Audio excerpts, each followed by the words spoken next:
Ini adalah IHSG dan 3 saham edisi November minggu pertama. Stay tune.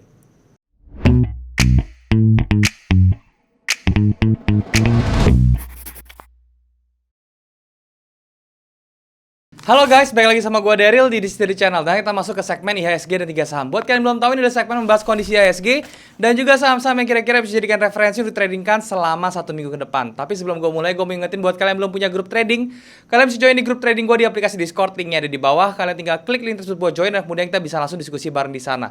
Gue gak pernah punya grup lain selain di Discord, jadi kalau misalnya ada masalah gue di platform lain seperti Telegram, Facebook, dan juga Instagram menawarkan investasi dalam bentuk apapun, harap hati-hati karena itu sudah dipastikan adalah penipuan. Jadi kalian jangan transfer teman-teman, karena gue nggak pernah punya jasa titip-titip dana atau investasi dalam bentuk apapun, oke? Nah teman-teman, berbicara tentang IHSG, hari ini IHSG tutup di level 6.500-an ya kurang lebih. Dan memang di kalau misalnya kita lihat price actionnya itu di angka 6.600-an tuh dia ada area supply teman-teman ya, yang mana dia harus di-retest lagi teman-teman ya. Dan kalau misalnya kita lihat dari kondisi price actionnya itu kemungkinan ada dua skenario, apakah dia bisa langsung menembus 6.600-an dan kemudian dia langsung menuju ke 6.800, atau dia mau koreksi dulu ya, jadi dia nanti naik dulu ke 6.600, habis itu dia turun lagi. Dan seperti apa lengkapnya dan bagaimana kondisi saham-saham juga yang bisa direferensikan serta saham-saham yang kalian request, semuanya seperti biasa gue akan bahas di monitor supaya bisa lebih jelas dan lebih berinteraksi dengan chart. So tanpa berlama-lama lagi, langsung saja kita ke monitor teman-teman. Oke teman-teman, sekarang kita sudah ada di monitor dan seperti biasa yang kalian lihat di depan ini adalah charting tools yang gue pakai untuk menganalisa saham dan juga cryptocurrency secara teknikal tentunya, yaitu adalah tradingview.com. So buat kalian yang belum punya charting tools, kalian bisa cek yang namanya tradingview.com ini. Kalian tinggal ke websitenya aja, id.tradingview.com. Kalian daftar di situ secara gratis. Dan ketika kalian sudah sign up, kalian langsung bisa menikmati fitur-fitur yang sangat luar biasa secara gratis, secara free teman-teman ya. Tetapi kalau misalnya kalian butuh indikator yang lebih banyak ya, kalian butuh indikator lebih banyak, terus misalnya kalian butuh backtest juga yang lebih detail gitu ya, dan juga kalian butuh price harga historis yang lebih banyak, yang lebih panjang, kalian bisa daftar yang pro-nya. Linknya ada langsung di bawah, kalian tinggal klik link tersebut buat daftar yang pro-nya, oke? Nah teman-teman yang di depan kalian ini, kalian melihat indeks kita IHSG, karena hari ini kita masuk ke IHSG dan 3 saham teman-teman ya. Dan IHSG sangat kemarin di minggu kemarin tuh dia bergeraknya cenderung sideways dan juga dia koreksi sedikit ya. Dan di hari Jumat kemarin dia close di level 6.591 ya. Dan ini gue sudah buat sedikit roadmapnya di daily-nya teman-teman ya. Kalau misalnya kita perhatikan ada beberapa level-level penting, yaitu di level dari saya mulai dari yang ini aja 6.142, kemudian 6.500, dan kemudian 6838. Ini adalah level-level yang harus diperhatikan. Kita turun ke H4-nya teman-teman ya. Nah, dari H4-nya kita bisa lihat teman-teman di level tahanan support ini di 6500 dia harga sempat ketahan dan dia membentuk reversal candle. Dan akhirnya dia naik teman-teman ya, dan ditutup di level 6591. Di angka 6.600 sampai 6.678 itu adalah supply areanya. Kalian bisa lihat ada area konsolidasi di sini yang menumpuk. Saya bikinin kotak di sini, ini menunjukkan adalah sebagai supply areanya, di mana ketika harga masuk sini harusnya dia bisa di retrace lagi ke bawah ya, karena itu tahanan kuat. So di sini ada dua skenario untuk IHSG teman-teman ya, di mana ketika dia masuk ke area sini ya, ke area supply areanya, dia akan mantul ke bawah ya, dan dia akan bisa break 6.500-nya dan dia berhenti di level 6.320-an. Itu menjadi pivot point antara level 6142 sampai 6.500 ya. Pivotnya di tengah itu adalah 6.320. Itu adalah skenario pertama. Dan skenario kedua itu adalah IHSG mengalami impulsif ya, jadi dia langsung ketika dia masuk ke area supply ini, dia langsung di break teman-teman dan bisa close di atas area supply-nya, yang mana kalian bisa lihat dari dilambangkan dari di titik-titik dot ini teman-teman ya. Dia harus bisa close kalau yang bagusnya di 6.750, kemudian sampai situ dia retrace lagi masuk, yang mana dari area supply-nya itu kemudian setelah di break menjadi area demand, jadi dia terkoreksinya menuju area demand ini lagi di level 6.650-an dan dia akhirnya mantul ke atas menuju target kita di 6838, yaitu adalah the next important level atau di key level berikutnya teman-teman ya, di 6838. Nah setelah sampai situ nanti baru bergerak levelnya itu adalah di 6.800 sampai ke 7.200-an teman-teman ya. Itu menjadi next pergerakan IHSG. Tapi sekarang yang kita perlu capai itu adalah di 6.838 dulu. Oke? Seperti itu. Itu untuk pergerakan dari IHSG-nya ya. Nah sebelum masuk ke saham-saham yang bisa direferensikan minggu depan, saya mau bahas dulu saham-saham yang sudah saya sounding kemarin ya. Yang pertama tuh ada Unilever teman-teman ya. Unilever, oke. Ini kemarin saya buatnya bukan di chart yang ini, saya buat di chart yang sebelah sini, oke.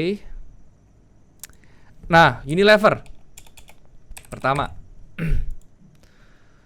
Nah, untuk Unilever teman-teman ya, kita sudah kena stop out ya, dan itu merupakan sesuatu yang bagus teman-teman ya. Jadi kalau misalnya kemarin kalian sudah entry di di daerah sini ya, sebenarnya kalian ini entry-nya sebenarnya nggak ke trigger sih teman-teman ya. Entry kita tuh nggak ke trigger karena dia tidak bisa close di atas di atas entry point kita gitu. Jadi dia nggak ke trigger. Tapi kalau misalnya let's say kalian ada yang udah punya posisi ya dan ngikutin stop loss saya di sini ya, itu harusnya oke sih, karena stop loss itu cuma 2% teman-teman, 2,72 itu kecil sekali. Dan kalau misalnya kita nggak stop loss, dia bisa turun sampai bawah banget nih ya, sampai ke 8%-an. Jadi itulah pentingnya stop loss menurut saya. Jadi ini merupakan sesuatu yang bagus ya. Jadi untuk si Unilever ini gimana? Next levelnya itu yang kita perlu keker berikutnya kalau misalnya kalian mau re-entry lagi adalah di level 4290-an. Nanti kita tungguin harganya sampai 4290, nanti kita lihat apa yang akan terjadi di sini ya. Reaksinya seperti apa, kita akan lihat lebih jauh lagi. Tapi yang jelas kita di sini kita kena cut loss sekitar 2,72 atau 3%-an lah kurang lebih ya. Kalau misalnya buat kalian sudah entry, tapi kalau misalnya ngikutin yang kemarin arahan itu kan harusnya kita belum kena entry ya, seperti itu. Itu untuk Unilever. Nah, berikutnya yang luar biasa banget, Friend ya teman-teman ya. Friend ini dia sudah masuk entry kita kemarin ya. Nah, Friend ini entry kita di 84 ya teman-teman ya. Kemarin dia sempat sampai low-nya tuh kurang lebih di level 81, dan itu merupakan sesuatu yang bagus sekali ya. Pada saat dia kena 81 dan dia sudah bikin reversal di sini, teman-teman, saya belum yakin, tetapi ketika dia sudah ngebreak level 87-nya itu saya sudah yakin, dan itu saya diamin aja sih, saya pede dia bisa sampai ke minimal 70%-nya ya. Dan untuk Friend sendiri ini kita mendapatkan profit yang cukup luar biasa teman-teman ya.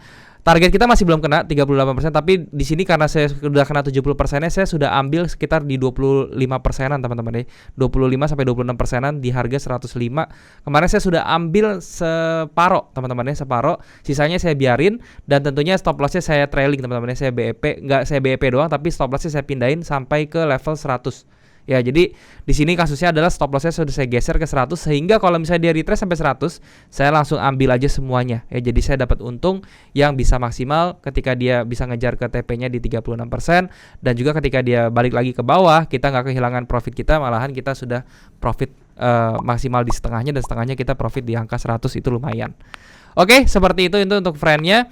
Jadi kita tinggal tunggu aja kelanjutannya, apakah dia bisa sampai TP di level 113 sampai 115. Itu TP saya teman-teman ya, seperti itu. Itu untuk Friend. Nah, sekarang kita ke saham-saham yang bisa direferensikan minggu depan ya. Yang pertama itu dari blue chip, kita ada BBRI teman-teman ya. BBRI kalau dilihat dari daily-nya, kalau misalnya kita perhatikan di sini ya. Nah, di sini dia sempat kemarin itu berada di low 4.200, tapi sekarang hari ini tutup di level 4.250. Ini jadi sesuatu yang bagus. Kenapa? Karena kalau dia bisa close dia di level 4250 ya, itu berarti ke depannya di hari Senin besok itu dia ada kemungkinan untuk naik. Tapi kalau dia bisa close di bawah 4240, itu saya tidak akan mereferensikannya hari ini gitu ya. Jadi untuk BBRI kita lihat di H4-nya seperti ini. Nah, untuk di BBRI ini kita ambil posisi sekarang itu bisa teman-teman ya. Jadi kalian ada dua pilihan nih ya. Jadi kalau misalnya kalian mau entry yang aman, kalian tinggal garisin seperti ini di H4-nya ya. Jadi ada 4.200 sampai 4.300. Kalau dia bisa break di atas 4.300, ini adalah entry teraman kalian ya. Jadi kalau misalnya dia close di atas 4.300, kalian langsung beli aja gitu ya. Untuk TP-nya kalian bisa di level 4.570. Itu untuk TP-nya, SL-nya itu cukup di 4180. Jadi balik lagi risk reward ratio kita 1/2 dengan TP 6% dan stop loss-nya 3%. Untuk BBRI itu sudah sangat bagus ya. Jadi seperti itu rencananya 4310 kalian entry, dan kemudian TP-nya di 4570, stop loss-nya di 4180. Reason entry-nya apa? Karena ini sudah masih bullish kuat sekali teman-teman ya. Ini kalau misalnya saya gambarin moving average 21-nya ini masih pasti berada di area dynamic support-nya, tetapi karena saya tidak gambar ya, kalian bisa cek sendiri, kalian bisa gambar sendiri di chart kalian, karena saya tidak perlu lagi untuk menggambar exponential moving average gitu ya. Oke. Nah, targetnya di 4570 untuk TP pertamanya. TP idealnya adalah 4700. Kalian bisa incer di daerah situ ya, karena ini merupakan area supply yang besar juga, dan untuk BBRI di 4450 sampai 4700. Itu untuk BBRI. Kemudian yang kedua itu teman-teman kalian bisa cek yang namanya MLPL dulu ya. Nah, untuk multipolar ya, ini bagus sekali teman-teman ya. Kenapa? Karena dia ada di level 380 yang mana itu supportnya. Yang harusnya itu di break itu dia ke bawah, tapi dia di force break ke atas. Dia sudah kembali di atas 380 gitu ya. Jadi ini merupakan sesuatu yang bagus. Dan untuk dari H4-nya kalau kita turun teman-teman, ini entry kita sudah ke trigger sebenarnya. Bisa dilihat dari mana. Ini kita lihat ya di sini untuk si MLPL ini membentuk inverted head and shoulder descending yang minor ya seperti ini, dan dia sudah break ke atas. Harusnya kalian sudah bisa entry ya di harga hari Senin itu di harga langsung saja ya. Ketika kalian entry di sini, stop lossnya cukup di level di bawah sini teman-teman ya, di level 342 ya. Dan untuk TP-nya kalian bisa ngincar di gap-nya sini teman-teman ya, di gap-nya sini atau di gap yang paling atas. Ini adalah yang paling ideal di 514. Risk reward ratio-nya 1:1,7 ya. Tapi ini untuk kalian yang tidak suka spekulasi ya, kalian harap jangan sentuh saham ini karena ini stop lossnya cukup panjang ya. Kecuali kalian mau reduce stop loss kalian sampai ke daerah sini 372 ya.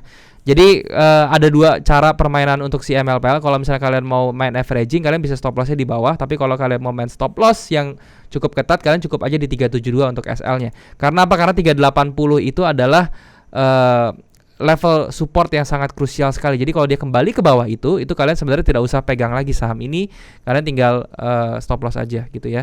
Dan targetnya ini di 514. Kenapa? Karena alasannya gap terakhir di situ. Kalian bisa partial close itu di antara gap yang pertama dulu di level 475-an, itu kalian bisa close dulu atau ambil sebagian. Nah, sisanya kalian bisa tunggu dia sampai ke level 514. Ya, dan di sini risk rewardnya menjadi sangat bagus 1:3,4 ya untuk si MLPL seperti itu. Nextnya ada agro, teman-teman. Nah, untuk agro ini dia sebenarnya oke juga karena dia tuh bagian dari BBRI teman-teman ya. Ini sebentar nih lagi ada agak nge-lag ya. Oke, nah agro ini seperti ini teman-teman ya. Dia juga ada inverted head and shoulder minornya di sebelah sini kalau misalnya kita perhatikan ya. Nah, begini. Oke. Nah, ini kalau si agro ini agak berbeda teman-teman ya. Kalian bisa entry ini agro ini kapan ya? Pertama ini ada sesuatu yang bagusnya, dia sudah bergerak di atas 1980. Itu ada poin pertama yang kenapa saya bilang agro ini bagus. Poin keduanya, kalau misalnya kalian mau entry, kalian jangan langsung entry. Kalian entry-nya itu ketika dia sudah bisa close teman-temannya di atas level 2140. Jadi kalian bisa entry-nya itu di sekitar 2190-an. Itu menjadi angka yang bagus. Kemudian untuk SL-nya kalian bisa di bawah 1980 atau di 1950 untuk SL kalian. Dan untuk TP-nya kalian bisa incar di 2600. Risk reward ratio 1:1,7 juga, itu juga masih masuk hitungan risk management ya. Masih di atas 1:1,5. Jadi itu masih oke untuk kalian. Untuk SL-nya sekitar 11%, untuk TP-nya sekitar 19%. Jadi itu juga masih oke banget untuk kalian. Oke, kalau misalnya dilihat dari price action-nya juga, trendline-nya ini 70%-nya kalian bisa ambil di angka ini teman-teman, di angka 2500. Kenapa? Karena dia berdekatan dengan area trendline ini. Ya, jadi kalau misalnya trendline ini di break, nanti malahan kalian bisa ambil tambah posisi lagi untuk ngambil TP di paling atas teman-teman ya, di level kurang lebih 2920 itu ya. Jadi untuk agro seperti itu gambarannya, ini juga masih cukup oke ya. Ingat kalian entry-nya ketika dia sudah bisa close di atas level 2140. Oke, seperti itu untuk agro. Nah, sekarang untuk saham-saham yang kalian request teman-teman ya. Yang pertama itu ada PNBS. Nah, untuk PNBS sendiri ini kalau misalnya kita lihat dari daily-nya, price action-nya tidak terlalu bagus. Kenapa? Karena dia berbentuknya descending triangle seperti ini, yang mana cenderungnya itu untuk break ke bawah. Kalau misalnya kita lihat dari H4-nya teman-teman ya, seperti ini. Nah, iya, H4-nya juga sama, dia mengerucut ke bawah. Kita tinggal lihat aja support di 85 ini bisa ditembus ke bawah apa enggak. Kalau misalnya bisa ditembus ke bawah, itu kita jauhin aja dulu. Nah, tapi kalau misalnya dia bisa bikin higher high teman-teman ya, higher high-nya itu adalah batasannya di angka ini 91. Jadi kita bisa mulai melihat PNBS ini kalau misalnya dia sudah break 91 dan dia retrace, baru kita bisa ambil. Kalau sekarang saya rasa jangan dulu karena dia masih berbahaya, dia berbentuk descending triangle seperti ini. Oke. Nextnya kemudian ada ERA ya, ERA. Nah, kalau ERA sendiri ini kita langsung lihat dari H4-nya aja ya teman-teman. Sebenarnya saya sudah ada sounding untuk buy di angka 585 ya, cuman dan harganya sudah kena sekarang ya, yang mana ini merupakan area resistance ya teman-teman. Kalau misalnya kita perhatikan di sini, Nah, di sebelah sini ini area resistance ya nih ya. Dan sekarang berada di area resistance lagi ya di 660. Jadi kalau saya pribadi saya tidak akan ngejar dulu teman-teman. Saya akan tunggu dulu dia sampai retrace lagi minimal ke pivotnya di 615. Itu adalah tempat terbaik. Kalau sekarang nanti takutnya dia begitu kena 660 nih sudah kelihatan rejection. Candle-candle di H4-nya pun di beberapa candle terakhir sudah terlihat rejection yang cukup oke. Berarti sudah ada perlawanan dari si sellernya teman-teman. Jadi kita lebih baik tunggu sampai dia retrace. Untuk era seperti itu, berikutnya ada DOIT.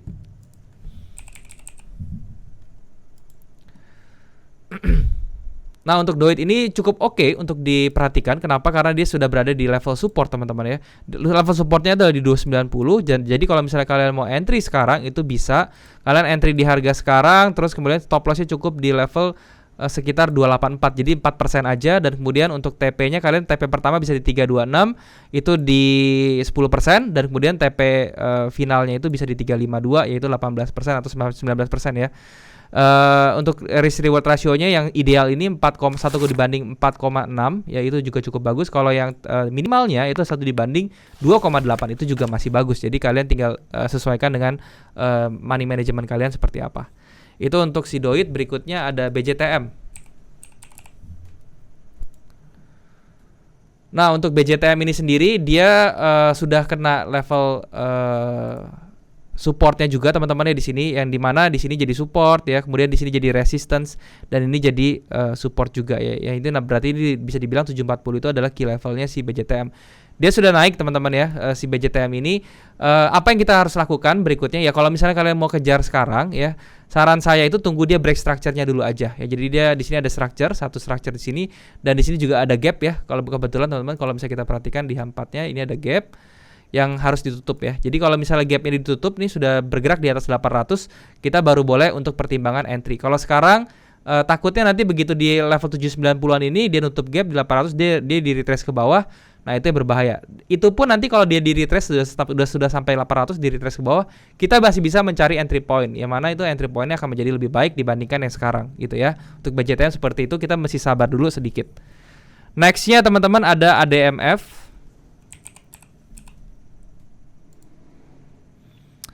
Nah, untuk ADMF ini sahamnya masih belum terlalu liquid teman-teman ya kalau untuk saham-saham seperti ini. Tapi yang jelas di sini kalau dari precisionnya di sini ada area demand yang cukup kuat. Jadi ini adalah level yang bisa kalian perhatikan 7675 itu adalah batasnya. Jadi kalau misalnya kalian mau buy sekarang ya untuk ADMF seperti ini, stop loss kalian tuh di level 7525 sekitar 3,22%. Jadi itu bisa jadi pertimbangan.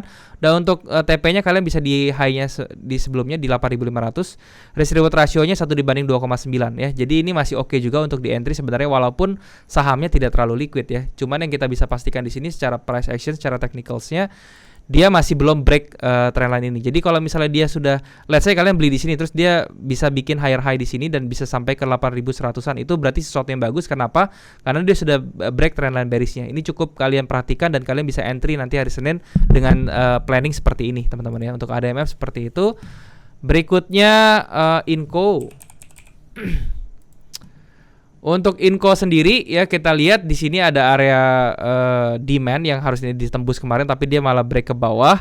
Sekarang menjadi area supply-nya tentunya dengan level pivotnya itu di level sekitar 5.000 ya. Jadi kalau saya pribadi saya tidak akan entry dulu, tidak akan berbuat apa-apa sebelum dia bergerak di atas 5.000 ini gitu ya. Jadi itu menjadi pertimbangan. Kenapa? Karena dia bisa jadi nanti kena 5.000 dia bakal dipantulin lagi ke bawah dan dia bisa tergerus sampai ke 4.500-an lagi. Dan itu 4.500 itu menurut saya level yang baru kita bisa mulai untuk mencari entry di daerah tersebut ya. 4.500 kalau, dan juga bahkan yang lebih aman itu adalah 4.200. Itu menjadi level yang sangat aman untuk Inco. Nah, kemudian berikutnya untuk SMA teman-teman ya. Untuk SMA sendiri kita lihat di sini di minornya kita lihat ini sudah break ya, sudah break dia punya trend line seperti ini. Di sini ada inverted head and shoulder juga yang descending ya, dia sudah break seperti ini. Kalau misalnya kita perhatikan kita bisa membuat yang namanya channel seperti ini. Oke, nah seperti ini teman-teman ya, ini adalah channelnya. Jadi targetnya itu sebenarnya di level sekitar 2.450-an ya, seperti ini. Nah, 2450-an, iya seperti ini ya, 2450 sampai 2460-an lah ya. Tapi di daily-nya kita lihat dia membuat rejection ini bukan sesuatu yang bagus untuk pergerakan harga yang mau naik. Nah, jadi kuncinya adalah kalian bisa kandangin aja nih candle yang di candle yang seperti ini yang dibikin rejection ya. Jadi kalau misalnya let's say kalian mau entry, teman-teman ya, kalian bisa entry sekarang sebenarnya, entry langsung sekarang. Stop loss-nya cukup di bawah ini ya. Kita menjaga supaya sekecil mungkin, yaitu di level 2072 sekitar 7% ya, itu untuk stop loss-nya. Kemudian untuk TP-nya kalian bisa di angka 2500-an ya, 2460 sampai 2500-an. Risk reward ratio-nya ngepas banget 1/1,5 ya. Jadi itu bisa jadi pertimbangan kalian apakah untuk SCMA ini worth it ya. Tetapi kalau untuk pergerakannya sih seperti ini. Kalau dari volumenya juga, kalau misalnya kita perhatikan nih ya, banyak sekali yang buang teman-teman ya, dari volumenya juga banyak sekali yang buang. So saran saya sih kalian tinggal tunggu aja, lihat dia break kemana. Kalau dia break ke atas itu udah paling aman, kalian baru bisa cari entry. Tapi kalau break ke bawah dari kotak yang saya sudah bikin ini, mendingan kalian jauhin dulu ya, kalian tunggu dulu. Untuk SCMA seperti itu. Berikutnya ada yellow. Untuk yellow ini sendiri juga dia bergerak ranging teman-teman ya. Range-nya itu kalau misalnya kita perhatikan itu dari level ini sampai di bawah sini teman-teman ya. Nah ini kalau misalnya kita lihat seperti ini, saya sih tidak mau berbuat apa-apa dulu. Kenapa? Karena dari price action-nya dia ini memang dia bullish ya. Tapi pada saat bullish ini retracement dia tuh cukup dalam sampai ke 78,6. Kalau misalnya kalian tarik Fibo ya, ini 78,6 sampai, dan dia bikin triangle di sini. Dan kalau yang bikin triangle seperti ini berarti badan trennya dia itu adalah yang ini, yang bearish ya. Berarti ini cenderung untuk bearish. Sehingga kalau saya pribadi untuk yellow, saya mendingan saya tunggu di level 308-an, yaitu untuk saya pribadi ya. Kenapa? Karena itu akan menjadi angka yang lebih make sense buat saya, yang lebih bagus. Nah, ini kalau misalnya kita bikin 1/1-nya juga pas, dia kena di 300 ya, 292 sampai 308 itu adalah area entry terbaik untuk si yellow. Jadi entry-nya tuh di sini nih ya. Jadi saya lebih baik bersabar sedikit daripada saya entry di sini, karena dia badan trennya itu bearish, sehingga pattern yang di sini tuh sifatnya bearish. Oke. Nah, berikutnya teman-teman yang terakhir itu ada gajah tunggal GJTL.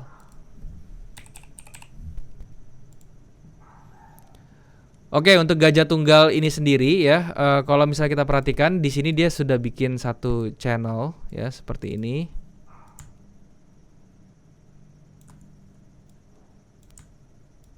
Oke. Nah, dia bikin channel seperti ini, berarti dia masih ada case atau ada ruang penurunan sampai ke level 700-an.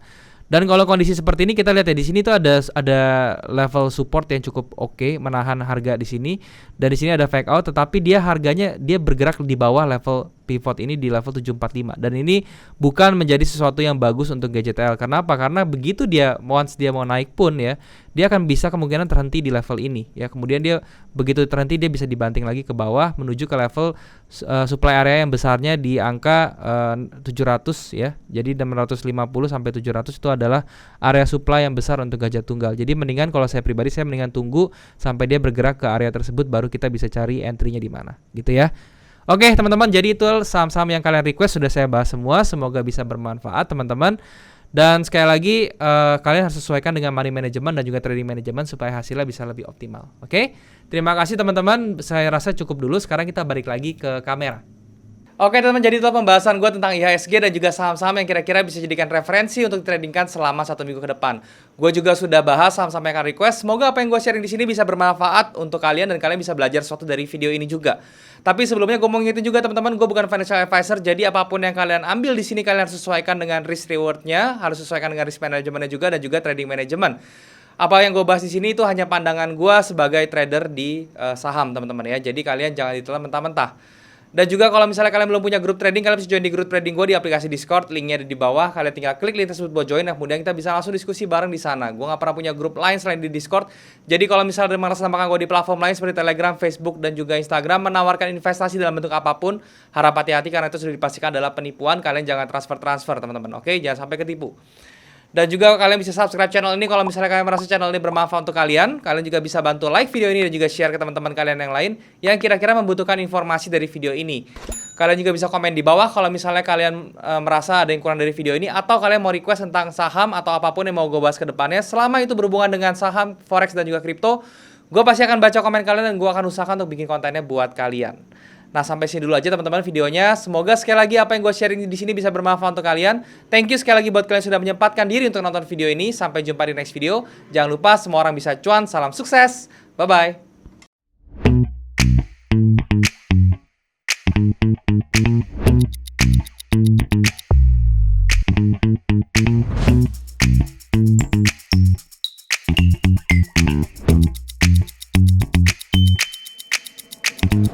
Thank you.